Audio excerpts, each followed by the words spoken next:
Good morning, everybody. Happy Friday. I'm glad another week has gone by. I woke up to a blustery and balmy -6 degrees today, so we are technically 5 degrees warmer than yesterday. Nonetheless, it doesn't seem so cold unless you're out there for more than 60 seconds and then that wind starts to hit you, and then all of a sudden it's about a boom, you know. Anyway, today's topic is a man who appeared not really as an instructional too much, but he is on one of my video series, excuse me. But many of you back in the old days that came here to work out got to meet him and get on the mat with him, and he is just Brian DeNeve. There's just really not much more I can say than that.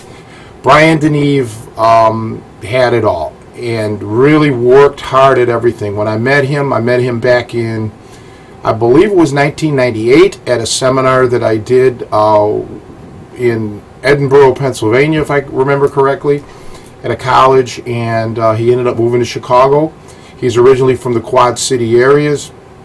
I'm not good with I think it's 150 or so miles from Chicago or something like that, for those of you who aren't familiar. And, you know, there were some lean times, you know, and Brian worked hard. And then, you know, life, too, gets in the way, and he went and got something far more important, which was an education, eventually a career, and so on. I like to tell the story of him and one of my other students, I believe it was Martin, or could have been Dave, went to Paulson's seminar and just tore everybody up at the seminar. And Eric Paulson was, you know, like, wow, who'd you learn from? And he's like, Tony Cecchine and Bruce Lee and so on. And it was just, you know, Brian had just an incredible amount of ability, and you know, just blew people away. He was, you know, I miss Brian. Now I heard he's married now. He moved away, and the child, and that's great. And nothing but good things should happen to this guy because he deserves it. He's gone through a lot of stuff, and I just think I just can't say enough stuff. We had guys coming in, I don't want to mention names and stuff, but like, well, you know, I'm a fighter, I'm a pro fighter, I don't need to learn leg locks, I already know leg locks. And he'd get on the mat with Brian, and instantly Brian would submit him with a leg lock, and the guy would be humble and say, oh, I guess I got to learn more. That's the type of guy Brian was. It's the type of guy most of my guys were, you know, not flashy, you know, as far as braggadocio and stuff, just effective and try to get the stuff done. I think sometimes Brian had a case of the nerves. He was the finest gym wrestler you could ever see. He actually even won some tough man contest, I believe, in Iowa. And his original background, if I correctly remember, is Taekwondo. He is a half Korean, and just a great guy. And he's another person that you need to know is there for you when you're down and out. Like when I was sick in the hospital, he came and spent the night and stayed and just was there for me. And you don't meet a lot of people like that. You just don't in this world. And I'm not going to say in this day and age, because I'm sure that just at any point in time there just weren't a lot of people molded like Brian DeNeve. And you know something, I miss those old times, you know, back in the 90s and the 2000s, early, when everybody was still here, everybody was together, everybody was young, and, you know, we faced a lot of adversity. We were always the underdogs, and it was okay with that. Who cares? I mean, I came from a neighborhood growing up where I was the underdog, and these guys never got beaten up by it. They thrived on it. You know, it's just, you know, you can't turn back the hands of time, but, you know, maybe one day we'll all get like a little reunion. That would be nice. Get all of us together, Dave Herlick and everybody else, and just everybody who's still within the, you know, within reason. Costa may be the hardest one to get because he lives so far away. But yeah, it would be kind of nice, you know, to have a little reunion, and I would like Brian to be one of the guys front and center. Brian, like me, you know, doesn't deal with the internet, you know, and he's actually, many of the guys that I talked about don't even have Facebook pages,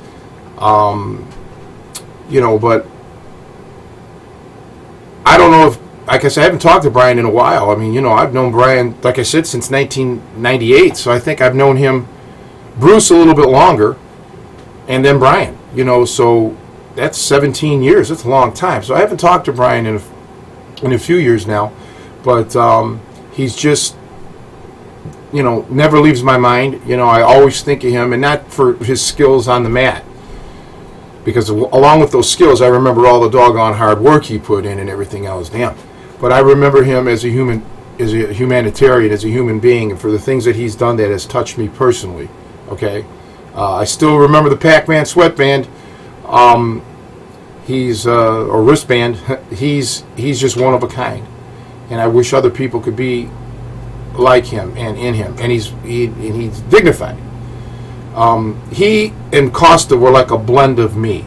Brian moved quick, and there was a time when I thought, man, maybe we're pushing him too hard, but he was very resilient, because he was also working out at the military school.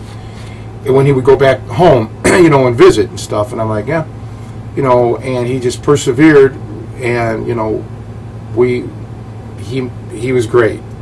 Man, that's all I can say about him. And a lot of times I thought guys would quit. Some did, because it's hard work. I got an email yesterday from somebody that posts on here. I won't mention his name because I'm private about it. But the thing is, he says the same thing. People don't want to train hard, and that's something that I dealt with in the 90s and so on.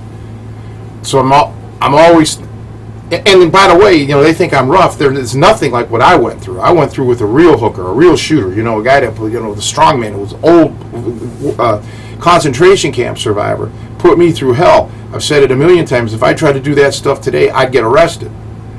Yet I didn't quit. But so many people just quit. They don't have the intestinal fortitude. They want it to be easy. They want it to be fun. And I'm sorry, but, I don't look at it that way. I mean, this stuff is first and foremost to defend yourself, to self-defense, to save your life or someone else's. Can't be fun. And Brian came along at a time when we were wrestling on concrete. I had just gotten, a few years, out of the hospital. I mean, I was paralyzed and shit and had to relearn to walk, and I didn't have the ability or the desire to, get a school, per se. We were training out of the old tool and die shop. We had our weight room area and everything. And man, this guy, that was before we had heat and air conditioning. Freezing in the winter, burning up in the summer, and nobody complained. As a matter of fact, when we finally got to better quarters, things weren't the same. We kind of missed that old hard school of knocks. It's harder than even the old timers had to go through. All right, the old timers may have had no heat and air, but they certainly weren't wrestling on concrete with metal shavings around and equipment and stuff like that. We did all that, and nobody bitched. None of the core guys. The core guys never complained. They liked it. It set them apart from everyone else. Plus, they were getting top-notch training. And Brian, was the guy out of my students at that point. He never was big. He, physically he was tall, but always thin, lanky. But he came from basically a nothing, in wrestling to really learning it all. So I miss you, Brian, and I think about you all the time, and I wish you and your family the very best. So anyway, that's my message for today. I hope everyone has a good Friday night and into the weekend, and I may talk about somebody else tomorrow, or we may take a little break from this because I have so many people that I need to mention, we can always come back to these topics later. But anyway, guys, thanks for watching, thanks for listening, and really, all these people that I have mentioned, every one of them is world class in something, okay? And for those of you who are watching, I know, without even meeting you, that you all have traits and qualities that are as good or better than anyone else that you know. And don't ever look at somebody from a physical standpoint, perhaps, and say, I'm not as good as them, therefore I'm, not as good as them. That's not the case ever. Somebody may have an ability that exceeds your ability at the same thing, but that doesn't mean that they're an overall better person. Okay? Everyone has something in them that can shine. It's up to you and only you to let that come out. And I have been blessed to have these men that I've mentioned bless me by just being themselves and let me see the real them. So anyway, you guys all have a good weekend. I'll see you tomorrow. Thank you.